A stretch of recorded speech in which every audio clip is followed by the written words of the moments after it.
Students, आज का हमारा विषय है भारत के राष्ट्रीय आंदोलन में राजस्थान का योगदान, जिसके अंतर्गत हम भील आंदोलन और बिजोलिया कृषक आंदोलन का आज अध्ययन करेंगे।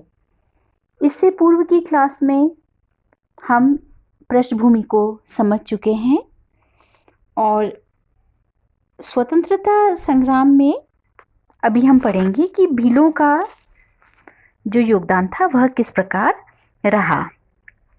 तो राजस्थान में स्वाधीनता के लिए जो आंदोलन हुए हैं उनमें भील, मीणा, गरासिया और अन्य जनजातियों ने महत्वपूर्ण योगदान दिया है।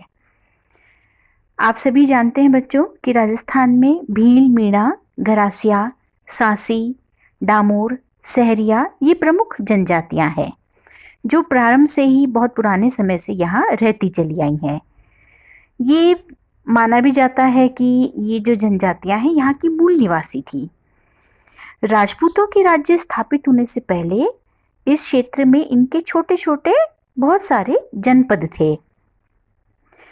तो मेवाड़ राज्य की रक्षा में भीलों ने एक अहम भूमिका हमेशा ही निभाई है और इसी कारण से मेवाड़ का जो राज्य चिन्ह है उसमें राजपूत के साथ एक धनुष धारण किए हुए भील का चित्र भी अंकित था। तो भीलों का योगदान बहुत महत्वपूर्ण रहा है और ब्रिटिश शासन काल के दौरान भी इन्हीं जनजातियों में राष्ट्रीय भावना से ओतप्रोत ऐसे जनसेवक हुए जिन्होंने इन जातियों में जन जागृति जगाई, राष्ट्रीय चेतना का विकास किया और इन जातियों को अपने अधिकारों से भी अवगत कराया। हम इनमें अगर उल्लेखनीय बताना चाहेंगे तो गुरु गोविंद और मोतीलाल तेजावत का योगदान मुख्य रूप से उल्लेखनीय है। गुरु गोविंद जो थे वो 1858 में उनका जन्म हुआ था डूंगरपुर राज्य के बासिया गांव के एक बंजारे के घर में, और इन्होंने जो गांव में एक पुजारी था उसकी मदद से साधारण स्तर पर शिक्षा प्राप्त करी।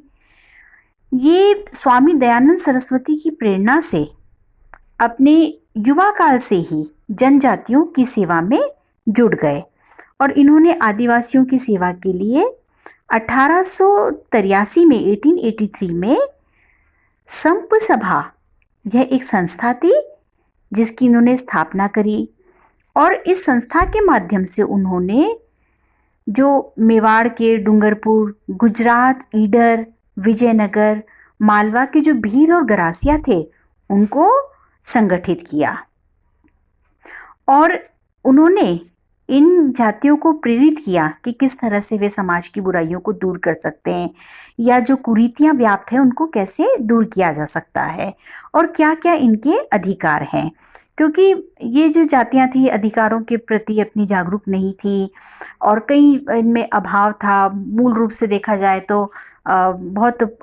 ये मेन स्ट्रीम से बहुत दूर होती थी, तो शिक्षा नहीं है, इनको अपने अधिकार नहीं है, जो स्वास्थ्य है और जो बेसिक जो आवश्यकताएं हैं जनजीवन की उससे भी कई बार ये अछूती रही।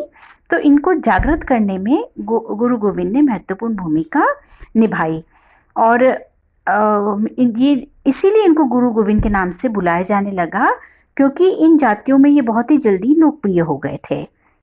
संप सभा का पहला अधिवेशन 1903 में मानगढ़ की पहाड़ी गुजरात पर गुरु गोविंद जी ने कराया और यहाँ पर उन्होंने भाषण दिया जिसमें उन्होंने भील और गरासियों को शराब छोड़ने, बच्चों को पढ़ाने और पंचायत के माध्यम से झगड़े निपटाने का संकल्प लिया।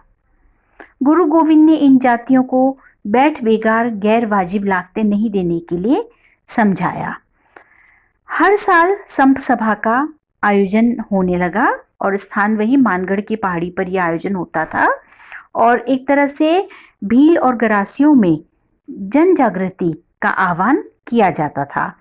इससे आसपास की रियासतों के जो शासक थे वो सहम गए थे और उन्हें लग रहा था कि भील राज्य की स्थापना हो जाएगी, तो उन्होंने गौरी सरकार से इस आंदोलन को दबाने की प्रार्थना की। हर साल की भांति 1888 की अश्विन पूर्णिमा को मानगढ़ की पहाड़ी पर संप सभा का एक बहुत बड़ा अधिवेशन हुआ जिसमें बड़ी संख्या में भील और गरासिया स्त्री पुरुष शामिल हुए। इस पहाड़ी को गौरी सरकार की सेना ने घेर लिया, गोलियां चलाई गई और इसका फल यह हुआ कि 1500 लगभग 1500 आदिवासी इस पहाड़ी पर, मानगढ़ की पहाड़ी पर शहीद हो गए और कई हजारों घायल हो गए। गुरु गोविंद को, उनकी पत्नी को गिरफ्तार कर लिया गया और अदालत में गुरु गोविंद को फांसी दे दी गई। लेकिन आदिवासी भीलों में प्रतिक्रिया होने के डर से फांसी की सजा को 20 साल के कारावास में बदल दिया गया, पर उन्हें 10 साल के बाद ही रिहा कर दिया। गुरु गोविंद की तरह ही आदिवासियों में मोतीलाल तेजावत का नाम उनके योगदान के लिए सदैव याद किया जाता है। इनका जन्म 1886 में मेवाड़ के आदिवासी क्षेत्र फलासिया ग्राम के ओसवाल परिवार में हुआ। थोड़ा पढ़ने लिखने के बाद ये झाड़ोल ठिकाने के कामदार बन गए, लेकिन सरकार और जो ठिकाने द्वारा आदिवासियों पर बहुत ज़्यादा जो ज्यादतियाँ हो रही थी, उनसे दुखी होकर उन्होंने ठिकाने की नौकरी को छोड़ दिया और आदिवासियों की सेवा का संकल्प लिया। 1921 में उन्होंने कोटड़ा, झाड़ोल, मादड़ी में भीलों को संगठित किया और यह जो आंदोलन था उनका, यह धीरे धीरे सिरोही, दाता, पालनपुर, ईडर, विजयनगर आदि राज्यों में फैल गया। उन्होंने बैठ बेगार व लाग बाग के मामले में विजयनगर राज्य के नीमड़ा गांव में सम्मेलन आयोजित किया। मेवाड़ और उसके पड़ोसी राज्य भीलों की ये जो शक्ति बढ़ रही थी, उससे वे सहम गए। मेवाड़ और उसके पड़ोसी राज्यों की सेनाएं भीलों के इस आंदोलन को दबाने के लिए नीमड़ा में पहुंची। वहां विभिन्न राज्यों के अधिकारियों ने तो भील नेताओं को समझौता वार्ता में उलझाया और दूसरी ओर सेना ने सम्मेलन का जो स्थान था उसको घेर कर गोलियां चलानी शुरू कर दी। इसमें लगभग 1200 आदिवासी भील मारे गए, हजारों घायल हुए, स्वयं तेजावत जी भी घायल हुए और उसके बाद वे भूमिगत हो गए। 8 साल बाद 1929 में महात्मा गांधी की सलाह पर उन्होंने अपने आप को ईडर पुलिस को सौंप दिया। 7 साल तक वे उदयपुर की जेल में रहे। 1936 से जेल से रिहा तो कर दिया गया, लेकिन उदयपुर में ही उन्हें नजरबंद रखा गया। 1942 में जब भारत छोड़ो आंदोलन छिड़ा, तब फिर से उन्हें जेल में डाल दिया गया। 1945 में वे रिहा हुए, लेकिन उदयपुर से बाहर जाने पर पाबंदी लगा दी गई और 1963 में उनका देहांत हो गया। तो भील और गरासियों के लिए जो अन्य जो जनसेवक हैं जिनका कार्य भी उल्लेखनीय है, उनमें मामा बालेश्वर दयाल, बलवंत सिंह मेहता, माणिक्यलाल वर्मा, हरिदेव जोशी, गौरी शंकर उपाध्याय महत्वपूर्ण है। इन जनसेवकों ने आदिवासी भीलों के क्षेत्र में स्थान स्थान पर जाकर और सुविधाएं उपलब्ध कराने का प्रयास किया। शिक्षण संस्थाएं खोली, प्रौढ़ पाठशालाएं, छात्रावास बनाए, जिससे कि इन जातियों का विकास हो और ये अपने अधिकारों से अवगत होकर अपने अधिकारों का आनंद उठा सके। भील आंदोलन की तरह ही राजस्थान में जो बिजोलिया कृषक आंदोलन है वह महत्वपूर्ण है। बिजोलिया मेवाड़ का एक प्रथम श्रेणी का जागीरी इलाका था। यहाँ के जो उमराव थे वो रावजी कहलाते थे। विंध्याचल के ऊंचे पठार पर बसा लगभग 259 वर्ग किलोमीटर का 83 गांवों का समूह था और यहाँ पे जो आबादी थी मुख्य कस्बे की 4000 और कुल इलाके की लगभग 12000 थी। मुख्य रूप से यहाँ पर भील, लुहार, सुथार, धाकड़, राव, सिलावट, चारण, राजपूत, वैश्य, ब्राह्मण, साधु, बैरागी और मुसलमान बसे हुए थे और सबसे ज़्यादा जो संख्या थी वह धाकड़ जाति के किसानों की थी और इनका जो जातिगत संगठन था वो बहुत सशक्त था। मध्य प्रदेश और उत्तरी भारत की सीमा के पास होने से यहाँ के लोग जागरूक थे। तो बिजोलिया के जो किसान थे वे ठिकाने के अत्याचार, लाग बाग और बेगार से ग्रस्त जो कठिन जीवन था उसको वो व्यतीत कर रहे थे। जो लागें थी वो बहुत ही कठोरता से, बहुत ही अमानवीय तरीके से वसूल की जाती थी। तो इन लोगों में असंतोष था, और यह जो असंतोष था ये पहली बार प्रकट हुआ बिजोलिया में, जब 1897 में गिरधरपुर के धाकड़ गंगाराम के पिता की मौत के अवसर पर एकत्रित हुए किसानों ने ठिकाने के अत्याचार के प्रतिकार के लिए नानजी पटेल और ठाकरी पटेल के नेतृत्व में एक दल महाराणा फतेह सिंह के पास भेजने का निश्चय किया। बहुत महीनों तक प्रयास हुए, ठिकाने ने लागें तो हटा दी, लेकिन नए नए कर वसूलने शुरू कर दे।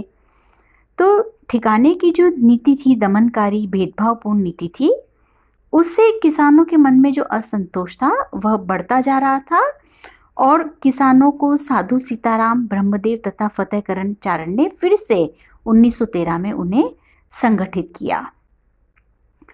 100 किसानों के साथ वे रावजी से मिलने गए, लेकिन उन्होंने मिलने से मना कर दिया और 5 रुपए चवरी कर लगा दिया। इसके विरोध में किसानों ने विवाह करना बंद कर दिया, खेत जोतने पर रोक लगा दी। किसानों ने खालसा और ग्वालियर की भूमि पर बसने व खेती की योजना बनाई।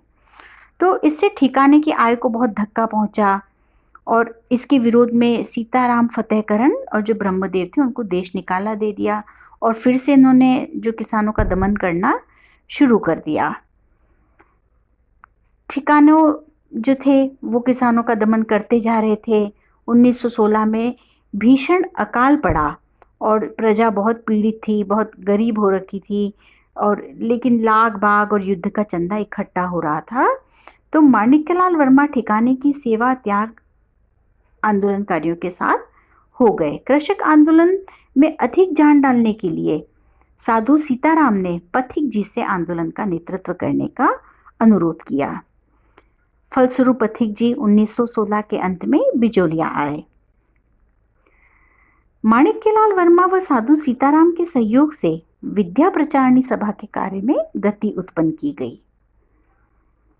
जो पाठशालाएं थी, पुस्तकालय थे, उनके माध्यम से लोगों को अवगत कराया गया कि कैसे ठिकाने के जो अत्याचार हैं उनसे मुक्ति पाई जा सकती है, और किसानों को इस बात से अवगत कराया गया कि उन्हें अपनी मांग पर डटे रहना है। माणिक्यलाल वर्मा, मन्नालाल पटेल, लक्ष्मण पटेल और जगन्नाथ के नेतृत्व में केंद्रीय कमेटी का गठन किया गया और पंचायत को मजबूत बनाया गया। इसकी सब जो शाखाएं थी वो सारे गांवों में स्थापित की गई। बाहर से वित्तीय सहायता न लेकर किसानों से ही धन एकत्रित किया, और यही स्वावलंबन जो था वह बिजोलिया आंदोलन की सफलता का राज था। गांव-गांव में किसानों ने सत्याग्रह छेड़ दिया, उन्होंने कर देना बंद कर दिया, ठिकानों की कोई बात नहीं मानना उन्होंने शुरू कर दिया, और अदालत और पुलिस से कोई संबंध नहीं रखा। ठिकाने ने भी खूब दमन किया, सारे रास्ते अपनाए, लेकिन जो पंचायत थी उन्होंने तय किया कि सत्याग्रह जारी रखा जाएगा। यह आंदोलन इतना लोकप्रिय हो गया कि उस समय वंदे मातरम की आवाज बिजोलिया के कोने कोने में गूंजती थी। पथिक जी की प्रेरणा से किसानों ने पंचायत की कार्यवाही से संबंधित सारे दैनिक राजनीतिक कार्य करने आरंभ कर दिए। मेवाड़ राज्य व जागीरदारों ने आंदोलन को कुचलना शुरू कर दिया, और महिलाओं के साथ, बच्चों के साथ भी अत्याचार किए गए। लेकिन ये जहाँ के जो स्त्री पुरुष थे ये दृढ़ बने रहे और टस से मस नहीं हुए, और इन्होंने फैसला कर लिया था कि हमको इन सब अत्याचारों से मुक्ति पानी है। महात्मा गांधी, मदन मोहन मालवीय, तिलक, गणेश शंकर विद्यार्थी जैसे राष्ट्रीय नेता यहाँ के प्रत्येक नागरिक की राष्ट्रीय भावना से बहुत प्रभावित हुए, और इस आंदोलन की चर्चा पूरे देश भर में हुई।